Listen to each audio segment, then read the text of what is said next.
അപ്പോൾ ഇന്ന് election leave കിട്ടുമെന്ന് പറഞ്ഞ് സന്തോഷത്തോടെ ഞാൻ കോളേജിൽ പോയി. കിട്ടിയത് ഒരു ദിവസം ലീവ്. ക്ലാസ്സിൽ കയറി ഇരുന്നപ്പോൾ ഇന്ന് സാറില്ലാത്തതുകൊണ്ട് ഇമാരൊക്കെ നല്ല ഹാപ്പിയാണ്. അവനാണെങ്കിൽ ഒരു സൈഡിൽ കൂടെ ഇരുന്ന് ഒടുക്കലത്തെ ഫ്രീ ഫയർ കളി, തൊട്ടപ്പുറത്തുള്ളവൻ കയ്യിലാണെങ്കിൽ കോപ്പി എഴുതിക്കൊണ്ടിരിക്കുന്നു. ആണെങ്കിൽ ഡ്യൂഡ് സിനിമ കണ്ടിട്ട് ഫോൺ എടുത്ത് എറിഞ്ഞത് കഴിഞ്ഞ് ഞങ്ങൾ നേരെ ക്ലാസ്സിലോട്ട് കയറി. ക്ലാസ് കഴിഞ്ഞപ്പോൾ നല്ല വിശപ്പ്. ഇതാണ് ഇന്നത്തെ ഫുഡൊക്കെ കഴിച്ച് നേരെ റൂമിൽ വന്ന് ഒന്ന് ഉറങ്ങി എണ്ണിച്ചപ്പോഴാണ് ഈ ഒരു സമയം കാണുന്നത്. ഇമാർ പറഞ്ഞു പുറത്തോട്ട് പോകാമെന്ന് പറഞ്ഞു. പുറത്തോട്ട് എത്തിയപ്പോഴാണ് ഈ ഒരു കാഴ്ച കാണുന്നത്. ഇവിടെയാണെങ്കിൽ നല്ല ഒടുക്കലത്തെ മഴ. അങ്ങനെയാണെങ്കിൽ കുറച്ച് സമയം അവിടെ നിന്നിട്ടാണ് ഞങ്ങൾ ഫുഡ് കഴിക്കാനോട്ട് പോയത്. ഫുഡൊക്കെ കഴിച്ച് ഞങ്ങൾ നേരെ റൂമിലോട്ട് എത്തി.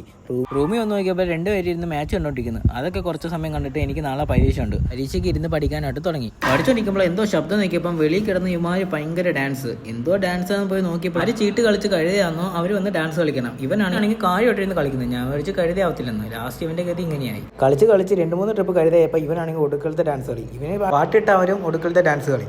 ഡാൻസ് ഒക്കെ കഴിഞ്ഞതുകൊണ്ട് അടുത്തവൻ്റെ തുള്ളരും. ഇതൊക്കെ കഴിഞ്ഞ് നേരെ നോക്കിയപ്പോൾ ഇമാര് കിടന്നുറങ്ങി. ഇനി നാളെ കാണാം.